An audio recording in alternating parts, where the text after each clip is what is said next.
Hey folks, Steve here with a special unboxing for you today. We're going to be doing a double feature, which I've sometimes done in the past. We're going to do again, and we're looking at two entries in the Imperial Bayonets system from Conflict Simulations Limited, also known as CSL. I believe both of these games are designed principally by Ray Weiss and are they're not brand new, so I'm kind of arriving a little late to the game for unboxing. But I don't see a lot of coverage for these games, so I figured I might as well do this now that I have gotten a copy of these. Now, the first game that's come out for this was 1870, Sedan. We were not cowards, which was a quote related to the French being defeated, that despite being defeated, that they were not cowards. So it goes. Part of the Franco-Prussian War, and is the again I believe this to be the first entry, and this is the more recent entry that came out last year, 1859, Solferino for Liberty and Lombardy, which covers an Italian War of Independence conflict. Critical element here to point out. You can see this on the box. There is also the Risorgimento, uh, probably not. I don't know. It's probably a hard G in there. Maybe I don't know. Um, is a additional bonus game that's coming in the box, and this is the Long Century Operations series, which is kind of a new series. There was a game released a few years ago that kind of predates that title of Long Century, which was 1870. 1870 being sort of the originating game for this. Um, but I should say at this point, at least until this changes someday, 1870 is not necessarily a part of the Long Century Operation series, but Risorgimento takes a lot of, and ultimately this series as it begins, takes a lot of design cues from 1870, but I think will end up being a different sort of system. So there's a lot to look at here, guys. So I want to jump right in. If you want to understand what Imperial Bayonets actually is supposed to be, because once we start looking at the counters, you may start to get hints of it. To be clear, it is very much we'll say, an extrapolation of the Library of Napoleonic Battle system from OSG adapted for the period. So much of the basic rules and the way that the counters work and what values are on the counters is going to be very similar to Library of Napoleonic Battles, but I suspect there's going to be just enough differences here that you're really going to have to read the rules and treat them as distinct so that you don't make assumptions about the way things work. So just keep that in mind. I'm going to start with unboxing 1870 because that was the first game in the series, and we're just going to take a look at the back. There's not as much to really, look at. There's a lot of description here of what was going on at the time, and you can see the bits and pieces here. Weight 8 out of 10, solitaire 8 out of 10 for one or two players, or maybe more. Maybe you do the team game thing. So I'm taking off my shrink here. So this is a brand new look for me. We'll take a look at the contents. So the very first thing we're going to see is the, okay, so I see. Series rules, which is interesting. It's calling out from 1830 to 1913, which theoretically allows us to cover what the Balkan Wars in like the 1910s or whatever, potentially, maybe, I don't know. But here is probably the game specific rules. Yeah, the exclusive rules. Set up, very similar to Library of Napoleonic Battles, at least in that style. And now these rules are a little bit different. It's all single column with a wide text framing, which, um, yeah, I don't know. I don't know how I feel about that. I do prefer two column. That's just me. Maybe because I'm just used to it at this point. But it seems to be black and white throughout. Very utilitarian, but um, not a lot of like color or like dramatic examples or anything. I don't know if that's really needed for this. This is a little more independent-minded, smaller publisher. So you deal with that. Counter graphic, you're going to see again if you're familiar with Library of Napoleonic Battle. it's going to look very similar. Strength points, initiative, movement allowance, unit identifiers, artillery is a factor. They have depots. So all told, in terms of game-specific rules, I mean we're talking about 12 pages or less. Really, in terms of rules, it looks like 13. Um, and most of that is really just information, or a lot of it's just information, like setup information. So you're not dealing with a ton of exclusive rules here, which is nice. You're not adding that much more cognitive load. So basic exclusive rulebook. Here is the series rules. Now this is showing version 2.0, copyright 2024. So this is probably, at least since this game came out, which was actually a few years ago, they must have made some additional updates to this, or at least refinements. And the actual rules clock in at 14 pages. We have some design notes on page 14. And this is similarly, oh, okay, so there's more pictures in this rule book, but it is still sort of single column framing of the page, wide paragraphs. Again, mileage varies there. I might have preferred 2-column format, but hey, that's just me. Um, Showing the rules, explanations. What I don't see in here are a lot of examples of play necessarily, and it's a little bit of a bummer. Like, I do prefer to see that in the rule books, or at least the playbooks or something. So there is that. The back is nice looking. The front, is all right and fine. I just color. You don't really miss color if there's not pictures, but it would have been nice to have some more pictures. We'll see what else we get. Okay, units awaiting recovery box. This is something, again, if you're used to Library of Napoleonic Battles, you're used to seeing these as a sheet. This is kind of simpler and cleaner and a little bit more artsy, which is appreciated. We also have the player aid card. So if you look at the combat results table, again, this should not be terribly um, strange. It should look pretty familiar. And here you see bombardment modifiers, shock table things, terrain modifiers, all stuff that should be at least somewhat familiar. I do wonder how cavalry charges may be different in this game than they are in the Library of Napoleonic Battles, but I do see a lot of similarities here in terms of the way this stuff operates. Now, this is single-sided, and it looks like there's two of them, so 2 per player, and it's all, you could set this up near the map maybe because there's only one side, and just reference it as you go. Here we have the sort of force pull display showing the, each unit within 1st Corps, 5th Corps, 7th Corps, 12th Corps, and the cavalry reserves as well, and just showing how these units relate to one another, which is good. You probably use this to kind of get organized when you're setting up the game. You have the Prussians here as well. Similar story, single-sided, makes sense. And now we get to the map, which is paper map, not surprising. Single-sided.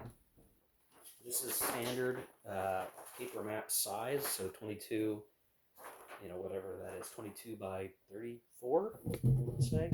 Now, there's a lot of, pooching here. The map is kind of semi-glossy or glossy, so it's gonna be hard to appreciate the overall map setup here, guys. But if I try to point out at least a few things as I smash my way through my game room. Top right is looks to be maybe where the morale chart is being tracked, up there rather than on a distinct player aid sheet. We also have the turn track. So leveraging, the map is not as, it's a nice looking map. It's not as like artistically beautiful as a Library of Napoleonic Battles map, but they are using the space a little more efficiently by putting some of the tracks that in a library game are off on separate sheets of paper, taking up more table space. These are right on the map, so you get a little bit of efficiency there. And generally, the map looks reasonably nice. as I'm looking around, it's, there's clear, the terrain, is differentiated fairly well. I don't think there's going to be any questions of like what type of hex you're in. They all look like there's some pretty clear designations. Maybe in a couple of spots you have to make a decision, like, I guess this is predominantly the forest, so you would use that hex type. But if you look around here, it's a very fine looking map. It looks nice. Is it as beautiful as library games? No, but I think that's a special ingredient, special sauce of the library series. This looks, quite fine, in fact. And you're fighting all around Sedan. Um, yeah, looks good. It's pleasant, and I will say that um, at least some of the CSL games that I've purchased before that come in these smaller boxes tend to have kind of a different print quality. This is actually like nice printed map that you would see in any other sort of printed war game paper map situation. So all things looking quite nice, and it's going to hold up, just the same as it was, just fine. And now we get to the counters. Now I will point out these come in a little baggie, and they are razor thin. So I'm going to try to be delicate here. Say razor thin. What do you mean, Steve? If I'm about to punch counters, just touching this thing. This is very thin counters. Now, this is kind of a new. I think I've not bought a huge number of CSL games before. This is an interesting setup because of how thin the counters are. They're going to be really easy to punch. They're pre-rounded effectively. You're going to have a little bit of a nub, um, but but it's actually, this might actually be convenient. They're not going to take up a lot of space in the box when all is told. So the thinness may mean that they don't, they're not going to be as durable, but um, they're going to punch right out. Like there's a hinge on that nub, and these things are just going to pop right out. I'm actually having to be careful not to punch them. Now, in terms of registration, you can see they're a little off center on this counter sheet, which is kind of a bummer, but it doesn't look like there's any actual game bits hurt by it. Like everything's going to be game playable. It's just some of these units are going to look a little funny. That's too bad.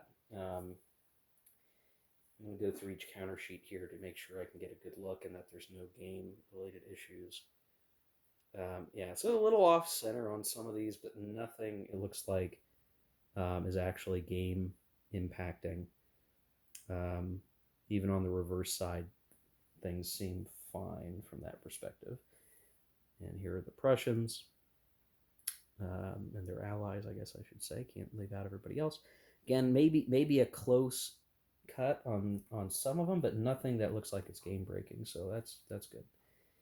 And more of the same, and then we have some of the control markers, the asleep notations, demoralized, entrenching, road march, out of command. Again, if you're used to playing library of Napoleonic battles, these all these kind of markers should look pretty pretty familiar, and the format of everything should look pretty familiar. And so I'm going to get this back in the bag because I don't want to lose any counters.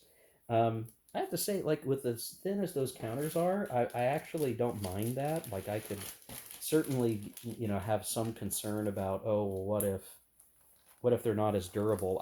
I treat my counters pretty nice, so I don't mind if these things are gonna, like, they're pre-rounded counters. I like that. That's nice, and they're gonna punch really easy. Like I just like that. So I think that's gonna work out reasonably well. And that's it for this first game in the series. A straightforward sort of unboxing here where there's enough bits here to give you I think what you need to play the game. The only thing I think I'm missing, just having gone through all this material, is I would like a clear, not just a terrain modifier, but like what is each terrain explicitly. I think you could easily make sense of that looking at the map, but there's not, as far as I could see, a clear like you see this picture, that equals this terrain, which I don't expect to run into problems with that, but that is something that could prove to be a challenge. So that's something I'm going to have to look at more closely later on. But as an unboxing, that's a pretty neat little package. It is focused on one particular game, um, so you are going to be focused on playing out that specific scenario. It's kind of that narrow in terms of coverage, but an interesting start. So let's start taking a look at 1859 instead. And there's going to be more in this box. This box is a little heftier because there's a lot more stuff to actually talk about in here. So as we look, I'm going to look on the back here. Um, some blurb stuff. Solitaire 8 out of 10. Weight 6 out of 10. Interesting that the weight is that differentiated. And then we have for the Risorgimento, Solitaire 9 out of 10. Weight 5 out of 10. Really what's going to matter here is if we, once we get into this, how much is going to be different. So we have the series rules. This is going to be, I have to say, is almost assuredly the exact same rule book as in the other game. I suspect maybe the first printings of the 1870s Sedan game had earlier versions of the rules, but if you buy new, I am sure that CSL sends out version 2, with everything that gets sent out now. So should be good to go. So that's going to be the same. No need to look at that. This is the exclusive rules for this game, version 1.0, coming in less than, or it looks like to be about 12 pages of information in here. A lot of it's going to be scenario information. This is going to be the same single column format, not really color or pictures, it looks like. So again, mileage varies on this. I might prefer a different style, but that may also come with increased costs. But a straightforward articulation of it. It is interesting that this looks so similar to the series rules front cover. But past that, we also have the Risorgimento rules. So again, this is like the bonus game that's in here. That is more of an operational game than a battle game. So you're getting in this package a battle or set of battles, and also this operational game. And so within here, there's the rules around this specific edition of the Long Century Operation series. So game exclusive rules for Risorgimento, and then we also have the actual Long Century Operation series. Again, this is an operational game, and it is very similar to 1870 that they've previously published, but is actually, I think, distinct, and how it treats things like combat is actually different. Now here's the Risorgimento map, and you can kind of get the sense of the scale just by looking at this and its operational nature. This is not a standard size map. It's only a 4-panel, so it is a smaller map overall. Victory point track, game round track, general records track. There is a terrain chart here on the map and articulates various things. I have actually looked at the rules for this, but you can see we have Turin all the way over here, Alessandria here. Let's see, what are some other good? Mantua over here in Verona. So you can kind of see this is obviously not a battle game. It's very zoomed out and is more operational in nature. And it is relatively, when you look at the terrain, it's just a lot of clear terrain separated by rivers. Like once you get out of the mountainous terrain, you get into the lower country and fight that out. So sort of, I believe somewhere around here, it's noting where the battles in the game, the battle level tactical Imperial Bayonet scenarios take place. So here, and over there for Solferino. So it gives you a little more context. I think this is a nice pairing to have a battle game and an operational game. They don't necessarily integrate, but if you want a bigger sort of picture of what's happening in a conflict, it is nice to kind of have that easy comparison in the same box. So that's cool. Moving on to the actual maps. So again, there are multiple battles in here. So we're going to see multiple maps. So there's this smaller map here for Montebello. Not much to it, it's paper map. This is a 2-panel, so it's a small map, small scenario. But we also then have, this one is a bit bigger.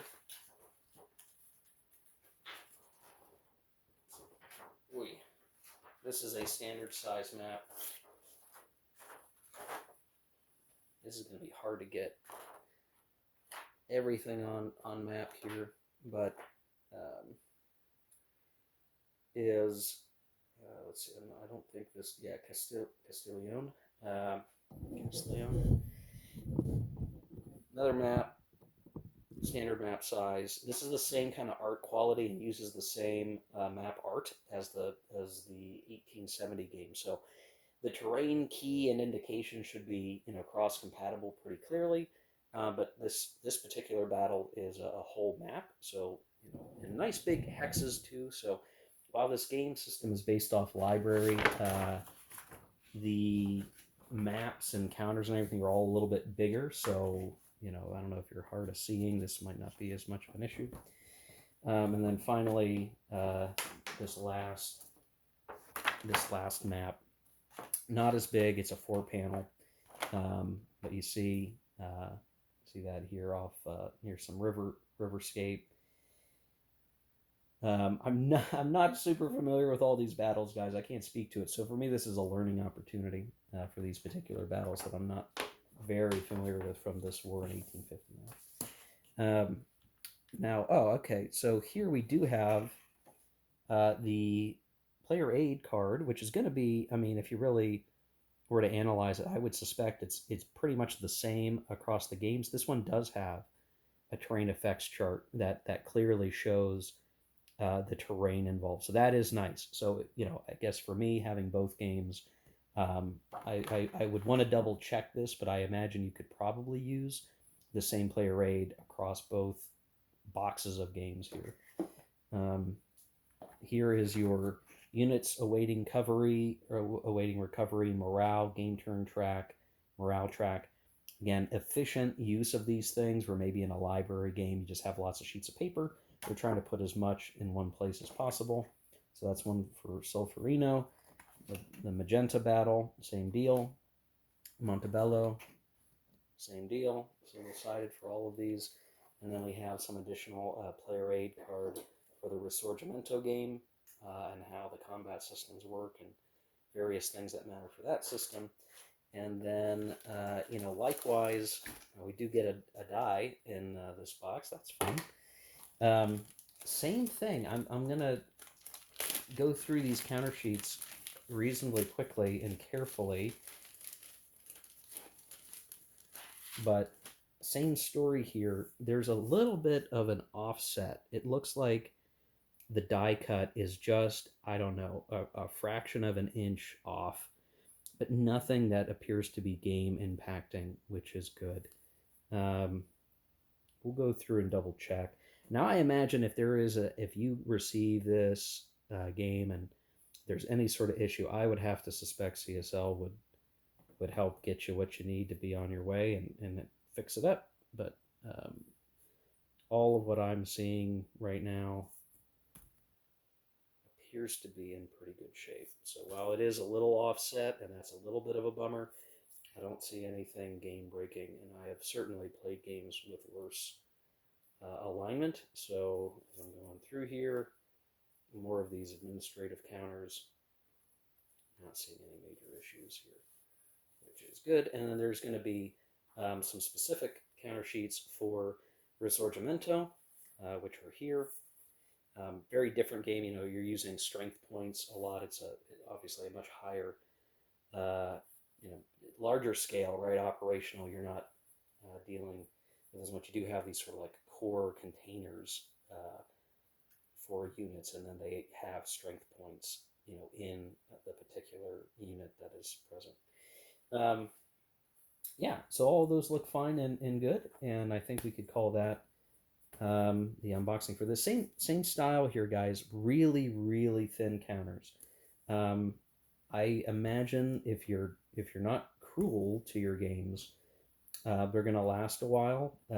But just so you know, if you give these guys a flick and a stomp and a crunch, they may get damaged more easily than thicker counters. But I think if you're trying to pack a lot of game in like this is, you know, to do otherwise would invite a big increase in cost. So, I for me this is really no big deal. The big thick brown core counters, those are always nice. Um, a little trickier to clip the counters for here. They're gonna punch fast. They're already pre-rounded, so they're gonna look reasonably nice on the map, and you can just get to playing pretty quickly. I probably bang through punching these out in like 10 minutes. So for me, that works just fine. And they'll probably lay nice in a counter sheet, like a GMT counter sheet, I'm sure, without much concern. So yeah, I'm just going to stick all this stuff back in. Again, the 1859 game is really a multi-battle package. So and this is illustrated in the price point as well for these games. If you look, the 1870 Sedan game is cheaper. There's less stuff in the box. This 1859 game is more expensive, but you're getting three battles and you're getting an operational game in the package itself. So that's it for the double feature, guys. I'm interested in seeing what else they do with this particular system. Because there's obviously, I mean, during the long century, right, with or without a long century operational game included, there's a lot of interesting battles that you could cover.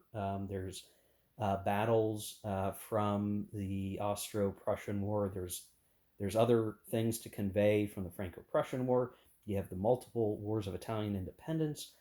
You have stuff going on in Crimea. You have stuff going on in the 1880s and 1890s that you could try to cover in here.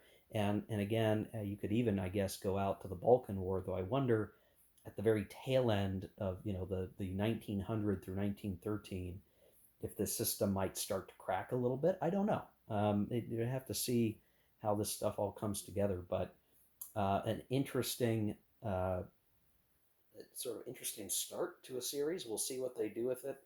I could think of some interesting ways to leverage the system. Even I'd be afraid to say something like U.S. Civil War, if only because I think there are other games that obviously put a lot of work into making that enjoyable from a grand tactical operational standpoint, like GCACW. But for some of the European conflicts where we don't necessarily have an equivalent to GCACW, I think these might prove to be interesting.